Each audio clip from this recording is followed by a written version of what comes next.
Cardano vient d'atteindre les 4 millions de portefeuilles, c'est un chiffre crucial pour l'écosystème et je vais vous dire pourquoi dans cette vidéo. On va analyser le potentiel de hausse sur le token ADA et pourquoi nous pourrions voir un mouvement aussi important si on se réfère au mouvement que nous avons eu sur Ethereum. Salut à tous et bienvenue dans cette nouvelle vidéo. Aujourd'hui on parle du projet Cardano, vous le savez sur la chaîne, un projet dans lequel j'ai investi et j'investis sur le long terme. Aujourd'hui Cardano vient de passer un cap historique, ils viennent de dépasser les 4 millions de portefeuilles. Alors les 4 millions de portefeuilles ce n'est pas anodin, c'est ce qui a propulsé le prix de l'Ether qui à l'époque avait une valorisation de 21 milliards de dollars pour monter rapidement à 125 milliards de dollars. Et donc pourrions-nous avoir le même scénario sur Cardano qui semble suivre les traces de l'Ethereum? Quels sont les risques? C'est ce qu'on voit aujourd'hui. Le projet Cardano est passé par plusieurs étapes clés dans son histoire, à commencer donc par la phase buy run, la fondation, et ensuite on a eu la phase Shelley, la phase de la décentralisation, c'est ce qui a amené le staking. Donc c'était en juillet 2020, un mois auparavant, le 23 mars 2020, le prix du token ADA était de 0,02 $ pour monter très rapidement à 0,16 $. C'était donc la phase de la décentralisation. Donc à l'époque de cette première phase de décentralisation, l'Ethereum avait plus de 3000 applications décentralisées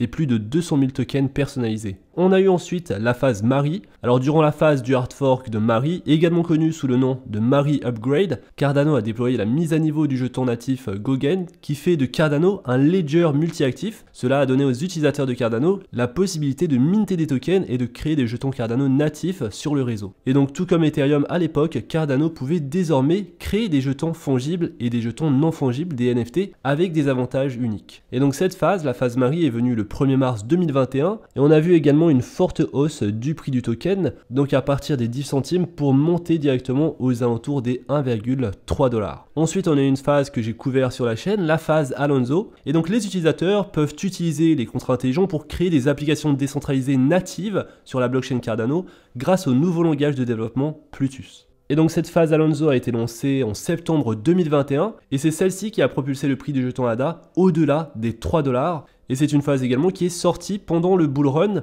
Et donc on a eu une explosion du prix du token ADA, des niveaux des 1,3 $, 1,4 $ pour monter directement à 3 $ et un petit peu au-delà. Donc une valorisation du projet Cardano de 91 milliards de dollars. À la suite de cette phase, on a eu une forte chute en prix jusqu'à présent finalement, car on est également rentré dans un bear market, un marché baissier qui se poursuit et donc on est sur des niveaux incertains pour l'ensemble du marché crypto, ce qui veut dire que ça peut être intéressant d'accumuler des tokens des projets que vous préférez, que ce soit l'Ethereum, le Bitcoin ou bien alors le projet Cardano. On se situe aujourd'hui à 0,36 $. Alors avant de continuer, j'aimerais insister sur une chose, le fait qu'à chaque mise à jour importante du projet Cardano, et c'est le cas également pour d'autres projets, on a toujours une forte avancée du prix, une grosse montée en prix, et ensuite à la sortie de cette mise à jour, on a une forte correction. Donc c'est arrivé pour la première phase chez Lei, on a ce qu'on appelle finalement buy the rumor, sell the news, on achète la rumeur et on va vendre la nouvelle, on va vendre lorsque la nouvelle sort. Et donc c'est ce qui s'est passé sur la phase Shelley et sur la phase Alonzo. C'était intéressant d'acheter avant la mise à jour et de vendre ces tokens juste avant la mise à jour ou alors le jour même. Alors c'était pas forcément le cas pour la phase Mari,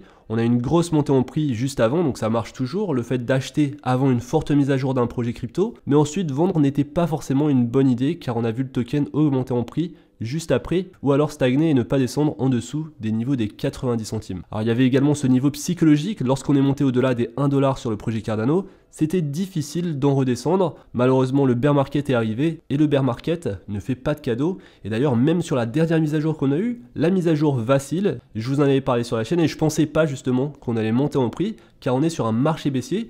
Et bien vous le voyez sur le graphe, on n'a pas forcément eu d'augmentation importante sur le prix du token ADA. Et donc ce qui est vrai également ici, c'est qu'ensuite, à la suite de cette mise à jour vacille, on a eu une chute du token ADA pour aller descendre aux alentours des 0,24 $. Aujourd'hui, l'ensemble du marché crypto remonte. On a un Bitcoin aux alentours des 28 000 $. On a l'Ethereum aux alentours des 1800 $ et le projet Cardano en dessous des 0,4 $. Un projet qui potentiellement, sur le prochain bull run, pourrait très bien augmenter. Et une raison à cela, c'est le fait qu'ils viennent de dépasser les 4 millions de portefeuilles sur leur réseau. Et donc, qu'est-ce qu'on apprend de ces mises à jour? On apprend que c'est intéressant d'acheter avant une mise à jour et de vendre juste avant la sortie officielle de cette mise à jour, car il y a de fortes chances de voir le prix du token baisser. Alors il y a des exceptions, mais c'est intéressant toujours de prendre ses profits, surtout lorsque le prix d'un token augmente drastiquement, et c'était le cas sur chacune de ces phases, excepté la phase vacille. Alors est-ce que c'est ce qui va se passer sur l'Ethereum? Il y a la mise à niveau importante Shanghai, une mise à niveau qui va permettre à ceux qui ont stacké leur token Ether de les retirer. Allons-nous continuer à augmenter jusqu'à la sortie de cette mise à jour? On pourrait monter au-delà des 2000 $, peut-être même 2500 $, qui sait?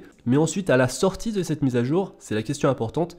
Est-ce qu'on va stagner en prix? Est-ce qu'on va augmenter? Ou alors allons-nous, comme historiquement ça a été le cas sur la plupart des projets, une fois la nouvelle sortie, vendre nos tokens Ether et donc plus de pression à la baisse? Et donc n'hésitez pas à me dire ce que vous faites sur le projet Ethereum dans l'espace commentaire. Vous avez vu ce qui se passe lorsqu'il y a d'importantes mises à jour sur un écosystème. L'Ethereum, c'est le projet le plus important pour ses contrats intelligents et pour ses applications décentralisées. Que va-t-il se passer à la suite de cette mise à jour? Alors maintenant parlons des 4 millions de portefeuilles. C'est très intéressant ce qui se passe actuellement sur le token ADA et sur l'écosystème Cardano. Cardano vient de franchir la barre des 4 millions de portefeuilles. La raison pour laquelle ce nombre est significatif, c'est que l'Ethereum était à 4 millions de portefeuilles en juillet 2017 dans un marché haussier, alors que les protocoles DeFi d'Ethereum étaient en cours de construction. C'est exactement ce qui se passe actuellement sur le projet Cardano. Je vous ai montré rapidement un historique de ce qui s'est passé sur le projet Cardano. On a eu la décentralisation et la mise en place du staking, la possibilité pour les utilisateurs de créer des applications décentralisées ainsi que leurs propres tokens natifs sur le réseau Cardano. Et donc on est actuellement dans une situation similaire à ce qu'était l'Ethereum en 2017. Et donc en 2017, l'Ethereum venait de dépasser les 4 millions de portefeuilles avec une valorisation de 21 milliards de dollars. Le projet Cardano vient de faire la même chose, ils viennent de dépasser les 4 millions de portefeuilles avec cette fois-ci une valorisation de 12,5 milliards de dollars. Alors que s'est-il passé en 2017 à la suite de cela? L'Ethereum a atteint les 125 milliards de dollars de valorisation très rapidement, peu après avoir atteint les 4 millions de portefeuilles. Et donc vous le voyez sur le projet Ethereum, on a eu au tout début une hausse très importante pour se stabiliser aux alentours des 12 $, et ensuite une hausse encore plus importante lorsqu'on a eu tous les protocoles DeFi qui étaient en cours de construction. Et donc lorsque le projet a atteint les 4 millions de portefeuilles, en ce moment sur le projet Cardano, vous êtes sans savoir qu'il y a beaucoup de construction, beaucoup de développement sur l'écosystème, et en particulier sur la DeFi. Je vous ferai une vidéo mise à jour sur tout ce qui se passe autour de la DeFi pour le projet Cardano.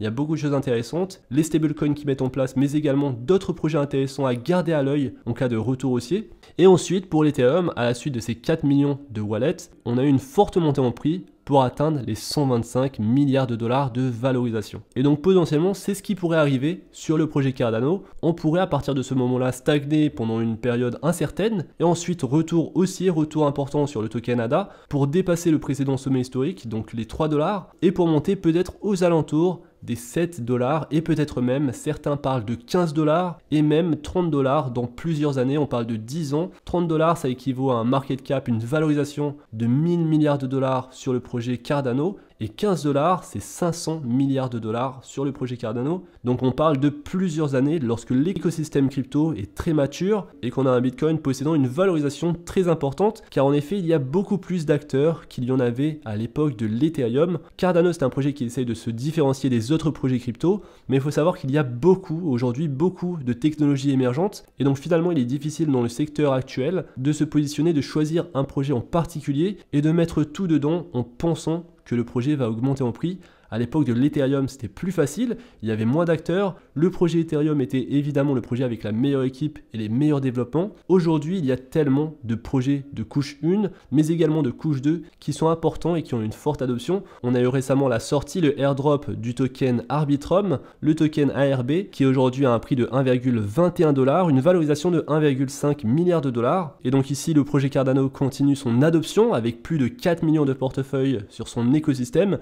Et ça, c'est très important. Ils continuent leur développement. La mise à jour vacille s'est fait sans aucun problème. Ma seule réserve que j'ai sur les prédictions très importantes sur le token ADA, c'est le fait que l'Ethereum avait peu de concurrence à l'époque et qu'il a donc été adopté. Sur ce cycle, le token ADA a une tonne de concurrence avec de nombreuses couches, et il y a même des protocoles émergents qui peuvent causer des problèmes avec les protocoles existants. Et donc le token ADA doit offrir quelque chose que les autres projets n'offrent pas pour fonctionner comme l'Ethereum l'a fait. Et donc je suis optimiste sur le projet ADA. Lorsque le token baisse fortement, je continue d'investir dans le projet car il possède tout de même l'une des communautés les plus importantes, en plus d'avoir un fondateur qui a participé à la mise en place de l'Ethereum. Charles Hoskinson, un fondateur qui est très transparent, qui communique beaucoup sur le projet. Et donc pour ces deux aspects et pour le fait que la technologie se met à jour et qu'il y a toujours plus d'adoption sur le projet Cardano, je pense que ce projet pourrait bien performer en cas de bull run. Et donc on est toujours sur un projet en construction avec donc des protocoles, des applications, et ça forcément ça va prendre un peu de temps à se mettre en place. Et donc je suis confiant sur le projet Cardano, mais ma seule réserve sur les prédictions du token, c'est de dire qu'il y a beaucoup de concurrence,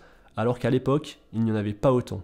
Et donc qu'est-ce que vous en pensez de tout ça? Pensez-vous que le projet Cardano pourrait atteindre les 15 $? Pensez-vous que sur le prochain bull run, le projet Cardano pourrait dépasser les 3 $, son précédent sommet historique, et pourrait atteindre les 5 à 7 $? Je pense personnellement que ce serait possible, et techniquement parlant, je trouve que c'est intéressant cette comparaison entre Cardano et l'Ethereum. Le seul truc, c'est qu'il y a beaucoup plus de projets qu'il y en avait avant, et les protocoles DeFi sont innovants, mais la bonne nouvelle, c'est que le projet Cardano, même en marché baissier, vient d'atteindre une forte croissance de 4 millions de portefeuilles. Et donc voilà pour le projet Cardano, j'espère que vous avez aimé cette vidéo. Si c'est le cas, n'hésitez pas à liker la vidéo, à vous abonner à la chaîne, on se retrouve très vite pour une prochaine vidéo. D'ailleurs sur les prochaines vidéos, on va également se focaliser sur d'autres altcoins, donc n'hésitez pas à vous abonner, à très bientôt.